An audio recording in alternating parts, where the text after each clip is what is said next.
Jean Jouzel, qui est notre grand climatologue français, expert du GIEC, président de l'association Météo et Climat, et qui a été vraiment, comme tu le sais, Laurence, à nos côtés à tous pour préparer, forger et aider à cette prise d'impulsion au moment notamment de la COP21. Il en a été l'un des artisans importants. Jean est en ligne, il a, je sais, une contrainte de temps. Nous allons lui passer la parole et nous passerons ensuite la parole à Léa Falco du collectif étudiant pour un réveil écologique. Mais Jean, si tu es avec nous, je te laisse nous dire quelques mots sur ce qu'est pour toi aujourd'hui, depuis la COP21, ces éléments d'engagement, de nécessité par rapport au sujet climatique, et comment tu vois le devenir de ces enjeux pour la COP26 qui arrivera l'année prochaine.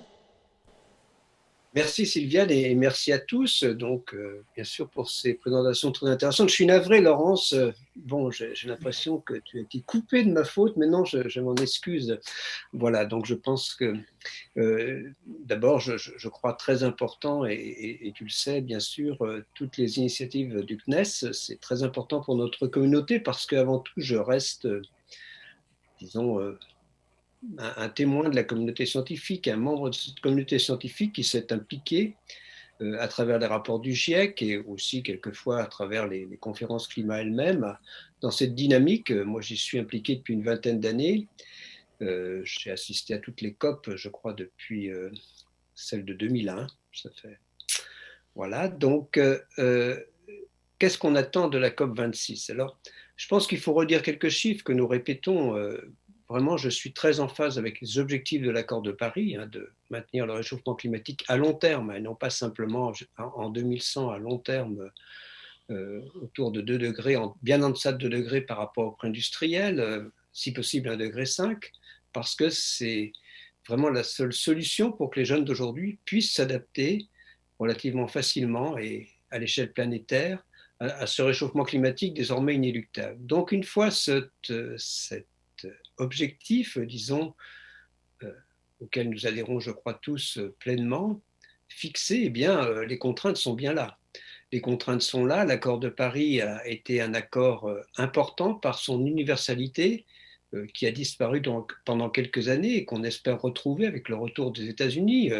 Gérard Mestralel l'a bien dit, l'importance du retour des États-Unis et d'ailleurs de la taxe carbone, de la prise en compte de la taxe carbone, c'est essentiel. Cette universalité va nous revenir, mais le manque d'ambition des engagements qui était inscrit d'ailleurs, qui est bien noté dans l'accord de Paris, reste là. C'est-à-dire que si on veut vraiment respecter cet objectif de degrés, il faudrait rehausser l'ambition d'un facteur 3 pour avoir des chances de rester autour de 2 degrés, d'un facteur 5 pour 1,5 degré. En gros, actuellement, nous sommes sur des trajectoires, ça a déjà été probablement dit, qui nous emmèneraient vers 3 degrés et demi. Alors, ce qu'on attend effectivement, alors d'un côté, il y a des engagements à long terme qui ont été dits et redits, donc l'Europe, mais aussi les États-Unis, nous l'espérons, le Corée, le Japon vont afficher neutralité carbone à horizon 2050, la Chine le fait à 2060, tout ça c'est très bien, mais je ne crois pas qu'on puisse respecter des objectifs à échéance de 3 ou 4 décennies de neutralité carbone si nous ne nous y mettons pas tout de suite. Et c'est ça l'objectif de l'accord de Paris, c'est bien cette période, disons, qui va commencer au 1er janvier 2021, ces 10 prochaines années. Et ce qu'il faut faire, eh bien, ce qu'on espérerait de la COP de 26 de Glasgow, c'est un véritable rehaussement de l'ambition. Certains ont d'ailleurs été assez contents, se sont dit que le report, l'annulation de la conférence de cette année est peut-être un bien parce que le retour des États-Unis va recréer un dynamisme et qu'effectivement, il y aura de véritables engagements supplémentaires l'an prochain. C'est aussi mon espoir, mais on voit bien que quand on parle de rehausser l'ambition, ce n'est pas à la marge, hein, c'est vraiment au moins la multiplier par 3.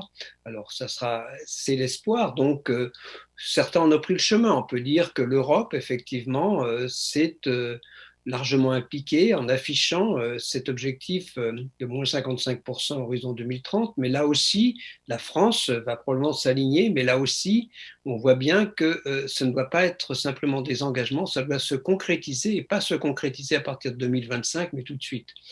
Je n'élaborerai pas sur la Convention citoyenne plus, à laquelle je suis très attaché. J'étais dans le comité de gouvernance, j'y suis toujours, mais voilà, il faudrait vraiment, on voit bien qu'il faudrait pour que notre pays, disons, réponde aux objectifs qu'il s'est fixés dans la loi ou qu'il va se fixer dans la loi. Il va y avoir une nouvelle loi à partir de cette convention citoyenne.